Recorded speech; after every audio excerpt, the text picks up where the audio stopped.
Aloha, fellow travelers. Good morning. It's just Jeremiah here, leaving. Oh crap, I gotta lift this.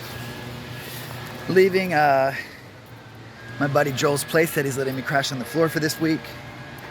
I'm feeling refreshed, rejuvenated. I got a great night's sleep. Lots of crazy dreams. I feel like I keep entering the same dreamscape. At some point in the channel, what I want to do, and yeah, let's do it now.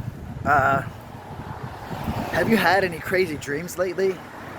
If you're watching this and then you have one in the next few days and you think back, jump on the comments or go into my Instagram and send me a detailed description, every aspect of your dream, whether it's night or day, it's warm or hot, the colors, any of the things that you see or feel or hear.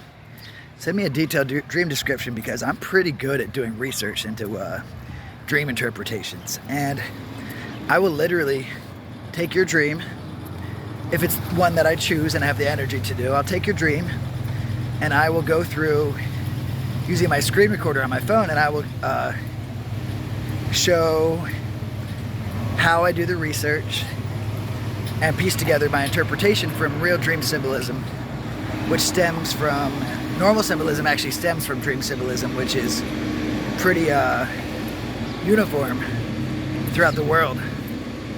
So yeah, I've been having dreams. Like last night, I have dark dreams, and I think last night I was like stuck in this like simulation, and it was like on repeat, and like not like Groundhog Day. I don't even know. And there are a few of us, but it was like part of the same dreamscape I've been in the past nights. And it was like a bleak, post-apocalyptic, like devastated world that was also like beautiful with nature restored, kind of.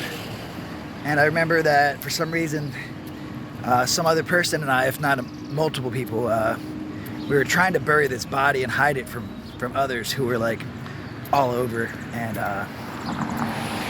yeah, I don't remember much, and honestly that's super dark, and I'm sorry, but yeah, weird shit.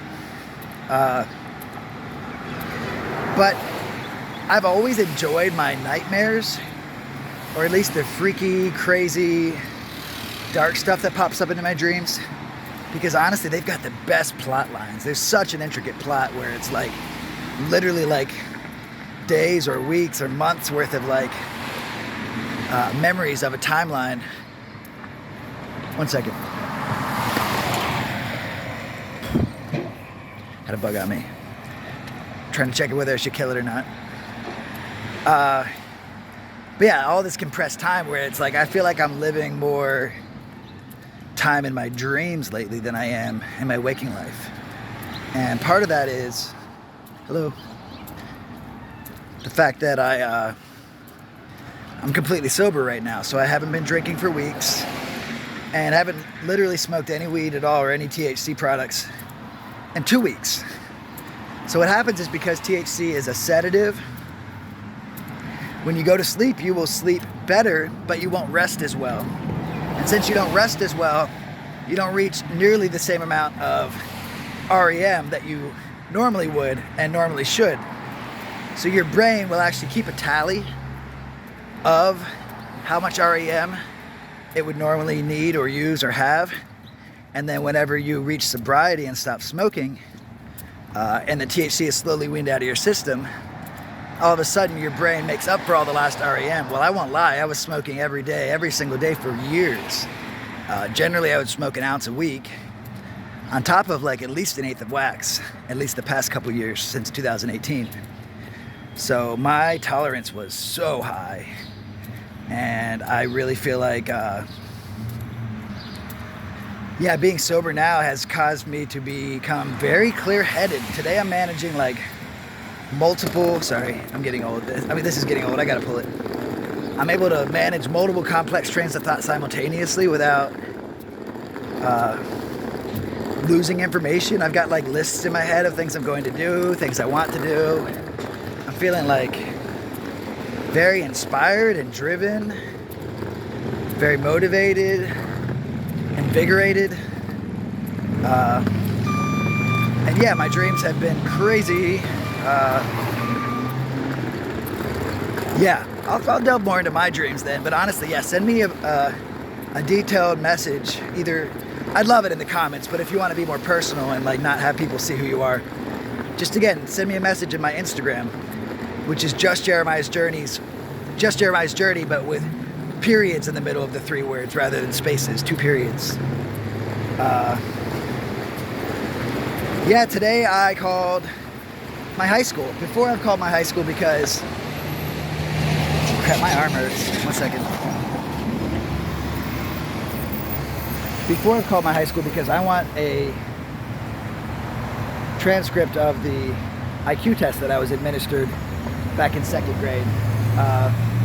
My IQ in 2nd grade was 137, which is, if it was 2 of the 3 potential different types of psychology IQ tests, it may be eligible for the Mensa Society, which is the top 2% of the most. Sorry. The top 2% of the most intelligent people in the world. And the Mensa Society, I could put that on my resumes and or tell my jobs, because a lot of times people lack the capacity to see real genius and creative genius, and whether it's because of their ego's sake or just not having access to the higher levels of information that make them realize that the person has such capacity. So by being able to put my Mensa Society certification in my resume packet, it would not only let my jobs know my full creative potential, but it would also let them know of some of the challenges that come with it, because it's easy for some people to just see the challenges of, you know, someone like myself. I would be considered what's called twice exceptional, which is a term for someone who has a disability and is considered gifted or genius. So my disability would technically be my severe ADHD. And what's funny is that it actually will make your IQ drop significantly. So there's people that might be what they call twice exceptional, who might just have an average IQ. But again, because of their disability, such as ADHD, it'll cause them to score much lower on the IQ test. The fact that I scored so incredibly high, while also being what they call twice exceptional, means that honestly, if I hadn't had ADHD, my IQ would have been even more through the roof. In 2nd grade, I had an 11th grade reading comprehension level. I was reading full adult novels. 3rd grade, I was reading Michael Crichton books like Jurassic Park, start to finish. I can still remember every aspect of that book. The entire plot line, the parts that weren't in the movies. I read the entire 1,200-page Encyclopedia Britannica, that big, thick red book that some of you might remember, the ones old enough, and the younger ones, yeah, we used to read books like on paper back in the day. It's kind of crazy. I read that for fun. By the time I was 10, my pattern recognition skills were through the roof. My spatial relations were one of the highest aspects that I was capable of. My logical thinking and critical thinking skills were phenomenal. My math and reading skills were excellent. Basically, they were just like, holy shit. When I was in 2nd grade, weeks before I got tested, we were doing cryptology, which in my opinion is, all of it is just the government scouting for talent, just like they did with the SS and the Nazis. Basically, we were decoding, and we had to basically take a message and through pattern recognition figure out the cipher. The cipher is the key that you use to decode the rest of the message. I could fly through and decode all the different things that the teacher had given us, and then everyone in the class had to like create a coded message, and not only would I be able to decode their message, I'd be able to tell them the flaws where their code was actually incorrect and they had messed up. And I'll never forget my teacher saying, holy crap, Jeremiah, you would be coveted by the CIA or the FBI. She said that back during World War II, whenever we had taken the Navajo Indian language and encoded it to hide information from the Japanese.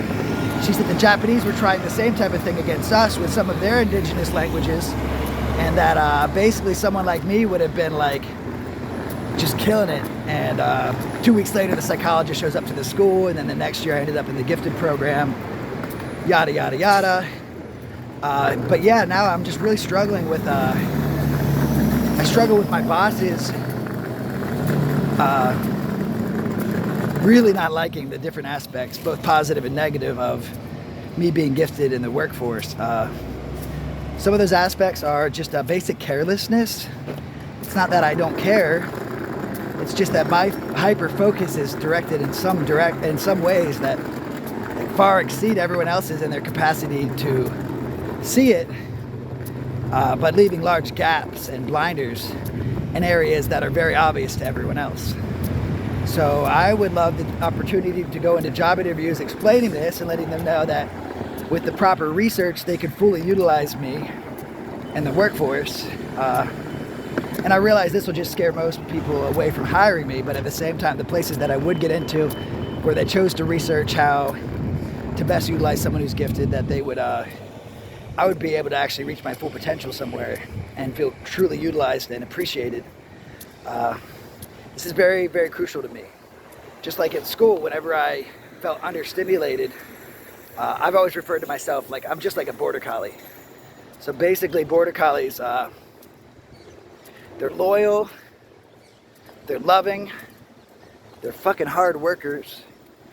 But if you don't take them out for a walk and give them work and offer them the proper level of stimulation, they're going to be assholes. They're going to tear your house apart, and they're going to shit on your bed.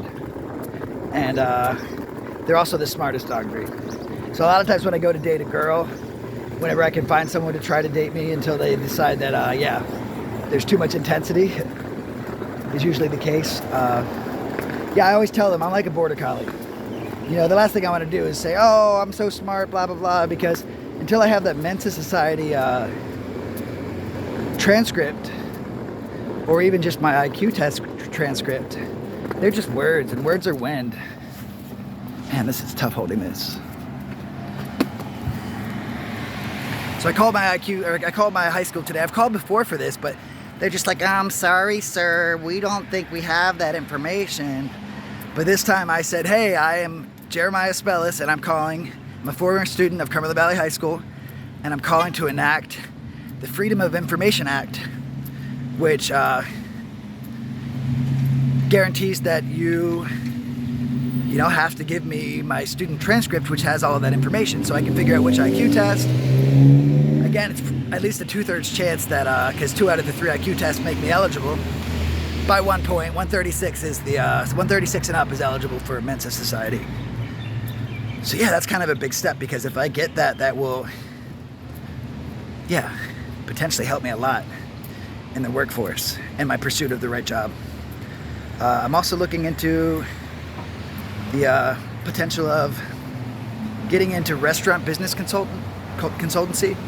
I'm always, when I go in my job, they're trying to train me how to like pour water and like take an order, which again, I've been doing this for 22 years, where I'm just sitting there tearing the restaurant apart, you know, creating the right procedures and ergonomics in my head, just shifting everything around in a way that is able to utilize things to the best, so you rely on less staff, cut the cost down, and improve the amount of money they can make. I'm like working like light years of beyond, while at the same time being taught all this like trivial garbage. And just like back in school, part of the reason they got me in the gifted program is because I was a disruption to class, because I was so bored and understimulated with stuff that they had to try hard on.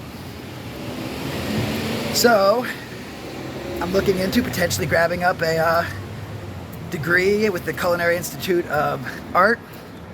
I would need a culinary degree, a hospitality management degree, and a business and marketing degree. These things could really help me just as a server, but potentially, as much as I love what I'm doing, I could really empower others to pursue the level of service which I pride myself in, by setting up the right ergonomics and procedures in a restaurant and getting paid bank for it. Those restaurant business consultants, they make so much money. and it would honestly feel truly stimulating.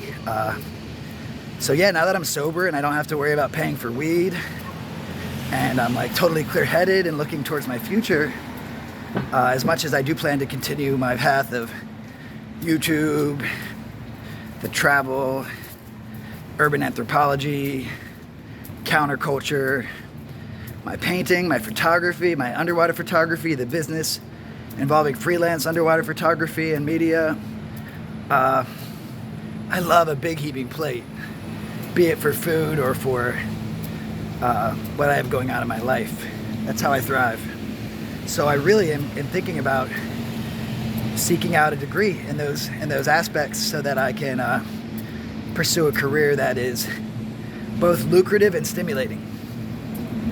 Right now I'm headed to the police department so that I can file the assault, theft, destruction of property, and harassment charges against my awesome ex-landlord, who technically is still my landlord because I'm technically allowed in the house. And then I'm going to request a police escort because the court ordered that I be allowed to go grab my stuff today at between 10 and 12.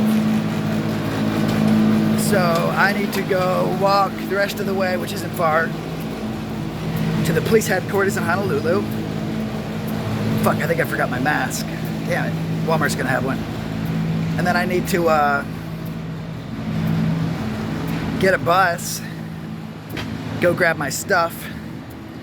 I'm gonna video document which items are missing, because I know there's gonna be some. I'm gonna do it while the police are there and while Mr. Wren is there. He's gonna deny me access to the video, and I'm gonna have to break out paperwork from the court stating that I do still technically reside there, and he's not gonna be happy because I've already told him that he's gonna be YouTube famous, and it's just gonna make him look more irate and angry when I practice my full rights as a renter and get to show this new video on a civil court then.